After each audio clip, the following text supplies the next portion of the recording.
So we're just about to complete our financial sector stability course offered at ATI, and this is the second time we're offering this course, and the last one was last year. So it was a 2-week course with a bit of intense training, but very dynamic participation from our participants. The course was offered both in English and French, and we had interpretation, simultaneous interpretation, and the material was available in both languages. So we had high demand for the course. Eventually, you had to select 33 participants. Eventually we had 33 participants from 24 different sub-Saharan African countries, 40% of which were women, and it was a very diverse, active group.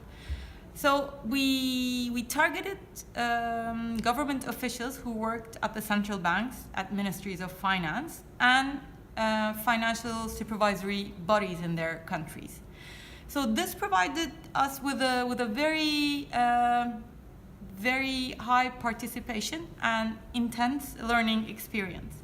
So how did we structure our course? So our course consists of both lectures and workshops. So eventually participants take both of these. We start with workshops where we introduce the concepts, and then we provide them some tools for financial sector surveillance. And each course is followed by a workshop where they can have a hands-on experience using these tools with data from sub-Saharan African countries. This depends on data availability, but we want to make sure that all participants have a choice and can do the work on African countries. So when it comes to workshops with this hands-on experience, we again have 3 groups. One is Francophone and the other 2 are Anglophone, and they choose the countries accordingly. So there are a number of things that we focused on in the course. So if we think of it in broad terms, first we focused on the types of risks that these countries face when it comes to financial sector. So starting from micro-prudential measures, we moved on to macro. So first with micro, we had the risk assessment starting for individual banks and financial institutions. So this covered, for example, credit risk, market risk, interest rate risk, liquidity risk, funding risk. So for each, we had the lecture and then the workshop. And then after this 6-7 lectures of risk discussions and introduction, we moved on to explaining the financial soundness indicators of the IMF.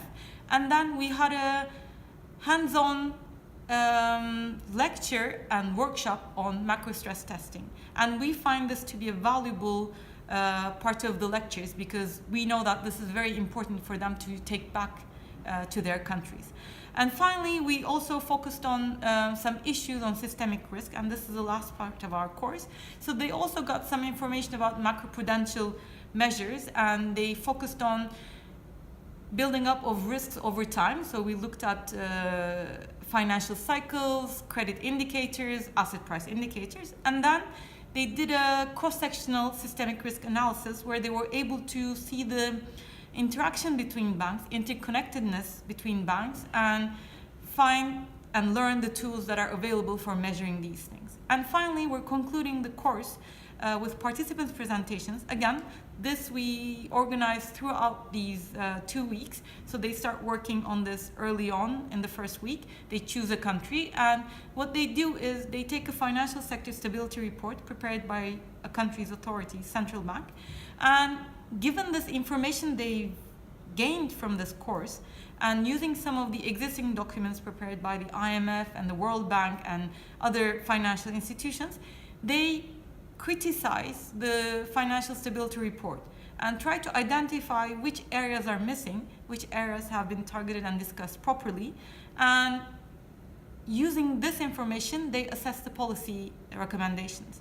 So we think this is where they bring and apply all the knowledge they've obtained throughout the course, and we found that they thoroughly enjoyed it, and it's been a very active peer-to-peer learning as well for all of them.